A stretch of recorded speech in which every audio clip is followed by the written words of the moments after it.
kasus yang kemarin juga yang jalan di tempat? Ada kasus haji, Iya. korupsi kuota haji. Nah, itu belum sampai sekarang belum ini ya? Belum ketemu titik terangnya Udah tuh. kayak lupa aja gitu orang, mungkin saking banyaknya korupsi ya. Iya. Dan udah capek juga. Tapi katanya KPK mau ke Saudi kan ya? Iya. Ya mudah-mudahan cepat juga Nggak tahu mau ngapain tertangani. dia ke Saudi ya.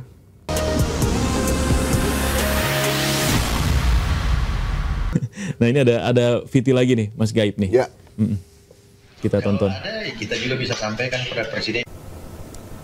Menurut Wakil Ketua KPK Johannes Tanak, penyelidikan dilakukan guna mencari tahu ada tidaknya dugaan tindak pidana korupsi terkait dengan proyek tersebut. Penyelidikan juga dinilai penting guna memperoleh kepastian hukum. Tanak meyakini Presiden Prabowo akan legowo menerima jika ditemukan dugaan tindak pidana korupsi dalam mega proyek tersebut. Sebab pemberantasan korupsi menjadi salah satu program unggulan Prabowo. Untuk mengetahui ada tidaknya suatu perbuatan tindak pidana korupsi, ya kan? Kalau tidak ada ya selesai.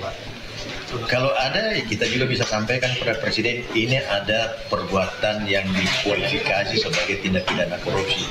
Ketika ada, tentunya Presiden juga akan menerima karena beliau sudah mengamanatkan dalam asta cita ketujuhnya tentang pemberantasan tindak pidana korupsi. Jadi kalau memang hasil penyelidikan memang terindikasi cukup bukti ada perbuatan tindak pidana korupsi. Nah ini kemarin juga sempat dibahas Mas Gaib sama ex penyidik KPK ya Yudi Purnomo ya, yang dia bilang katanya ini kalau terkait soal proyek itu ya memang paling gampang menjerat karena dia bilang katanya OTT yang dilakukan KPK itu umumnya ya, terutama kepala daerah ya itu biasanya terkait dengan PU pekerjaan umum. Iya, jadi proyek-proyek pekerjaan umum itu paling gampang dibuka gitu. Jadi ini kayaknya sih kalau dilihat ya kita optimis KPK bakal menemukan dalangnya nih.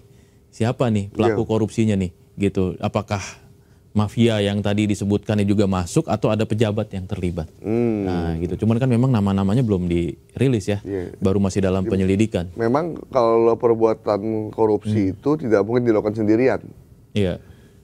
Yang korupsi yang dilakukan sendirian itu biasanya korupsi yang dilakukan oleh tuyul sama genderuwo, itu bisa sendirian tuh dia ngambil duit tuh bisa sendirian. Tapi kalau korupsi yang dilakukan oleh manusia itu nggak mungkin bisa sendirian. Itu dilakukan kolektif ya. Itu dilakukan kolektif kolegial. Jadi dia memang bersama-sama melakukan pemufakatan jahat untuk mengambil keuntungan dari proyek yang sedang berlangsung, gitu. Jadi ada mafia tanah misalkan. Nanti gue jual tanah ya, ini tanah negara tapi gue jual dengan nanti harganya naikin segini ya. Lalu nanti orang pejabat yang berurusan dengan itu, oke, kita beli. Apakah pejabat itu tahu itu tanah negara ya tahu lah. Itu namanya pemufakatan kan. Nah, begitu dibeli, keuntungannya bagi-bagi. Bagi-bagi ya. Dapat cashback, dapat apa. Itu baru tanah. Kan belum pengadaan. Betul. Belum pengadaan barang, markup segala macam, jalan dan lain-lain gitu. Jadi apa rel yang di atas tuh, betul. Itu kan tendernya, kan ada tender kan tuh, pasti pakai tender kan. Nah tender itu gimana? Apakah udah fairness? Kontesnya, apa kita sebutnya kontes itu? Iya itulah apa. Peserta tendernya harus beauty contest lah istilahnya gitu. Betul. Mana yang paling visible, harganya murah tapi bagus. Iya, itu juga kadang ada kong kali kong. Malah kadang yang maju pitching itu. Iya pitching, maju tiga-tiganya dari satu anak perusahaan yang sama. Gitu. Iya. Jadi banyak hal yang bisa dilihat dan itu nggak mungkin dilakukan sendirian. Pasti ada oknum dari pejabat negara yang terlibat di situ. Kalau memang ternyata ada indikasi korupsi, dan harapan kita semoga KPK serius. Jangan cuma sekedar lip service untuk nyenengin masyarakat bahwa ini ada korupsi, nanti begitu diselidiki ternyata ujung-ujungnya berhenti. Penyelidikannya jalan di tempat. Ada kasus yang kemarin juga yang jalan di tempat? Ada kasus haji. Korupsi kuota haji. Nah, itu belum sampai sekarang belum ini ya? Belum ketemu titik terangnya. Udah kayak lupa aja gitu orang, mungkin saking banyaknya korupsi ya. Iya. Dan udah capek juga. Tapi katanya KPK mau ke Saudi kan ya? Iya. Ya mudah-mudahan cepat juga tertangani. Nggak tahu mau ngapain dia ke Saudi ya? Ngecek. Kan musim hajinya belum mulai. Oh iya ya. Kan maktabnya juga kosong. Iya, iya. Mau ke mana? Ke Padang Arafah. Kan tanah doang. Oh iya, nggak ada apa-apa. Mau nanya ke perusahaan Arab Saudi, mana mau mereka? Yang korupsi negara lu, kenapa jadi gue yang repot? Apalagi di Arab Saudi sono. Mau ketemu gitu, mau apa, ditutup juga. Iya, udah selesai. Di Saudi itu ya, bahkan polisi aja, itu nggak bisa nangkep orang di dalam rumah. Iya, itu karena private property. Iya, karena private property, nggak bisa gitu. Jadi kalau ada laporan TKI kita bermasalah gitu, mengalami kita tindak kekerasan nunggu dia keluar dulu, iya. baru sama polisi diambil. Kalau di dalam rumah nggak bisa gitu. Apalagi rumah di Saudi kan kayak begitu kan modelnya kan. Iya. Nggak kayak rumah di kita. Nah, jadi intinya KPK mau ke sana, saya pikir sih ya ungkap aja lah nih tersangkanya kuota haji biar kita semua tahu, udah diperiksa semua. Iya, udah jelas ya. Ya mudah-mudahan ini kasus yang ini juga tidak terjadi seperti itu ya. Mudah-mudahan jangan cuma lip service. Iya. Dan harapannya semoga ini bisa mengungkap lagi kasus-kasus yang lain sebenarnya. Iya. Ya kan ini kan jadi momentum sebenarnya untuk mengaudit. Nah, itu paling penting itu, mengaudit proyek-proyek yang sudah ada, yang sudah jalan atau yang yang masih terus berjalan ke depannya gitu ya, supaya tidak lagi kejadian yang kayak gini nih gitu. Nah, audit-audit itu kan bisa mengembalikan lagi uang negara sebenarnya, ya kan?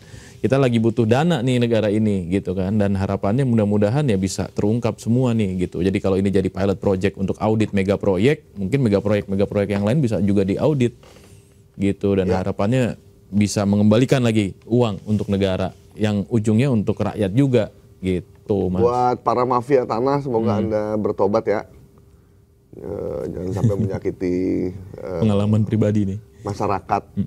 Anda keturunan, bukan keturunan Dajjal ya, mungkin Anda keturunan mandor zaman Belanda dulu yang ngambilin duit rakyat yang tadinya duit itu dikasih sama dendels buat rakyat, cuman diembat sama sama Demang. Iya, ini kerja Rodi nih ya. Keturunan kerja Rodi nih. Keturunan sama Karesidenan dikasih sama bupatinya, sama si Demang, sama Demangnya diambil. Gitu. Nggak dipakai, nggak dikasih ke buat masyarakat. Mungkin Anda juga keturunan para Demang itu. Mafia para setan ini yang merugikan masyarakat. Dan sebenarnya ini kan praktek lama ya. Praktek yang kalau ngomongin Jakarta Anyer Anyer Panarukan ya kan, itu kan praktek lama ya. Praktek lama sebenarnya, dan memang setiap proyek pasti selalu ada masalah yang sama gitu. Masa ya nggak bisa beres sih gitu. Kapan majunya nih negara kan gitu ya. Jadi mudah-mudahan ini bisa segera terungkap oleh KPK dan mudah-mudahan menjadi titik terang ya Mas Gaib ya. Oke. Dan kita tunggu update-nya, apakah ada tersangka dalam kasus ini, termasuk juga kasus-kasus yang lain yang belum terungkap yang tadi kita juga sudah sebutkan, salah satunya kuota haji, dan mudah-mudahan kasus korupsi di Indonesia ini bisa segera tereliminasi tuntas gitu. Udah stop lah korupsi-korupsi, ayo kita mulai bangun bangsa ini dengan baik. Pak Prabowo juga udah berkali-kali nyebutin ya kan, korupsi berantas gitu kan, dan semoga ini diikuti oleh menteri-menterinya dan juga pembantu-pembantunya dalam tanda kutip ya. Dan demikian The Comment untuk hari ini. Kita ketemu lagi Sobat Sindo untuk The Comment berikutnya besok. Assalamualaikum warahmatullahi wabarakatuh. Waalaikumsalam.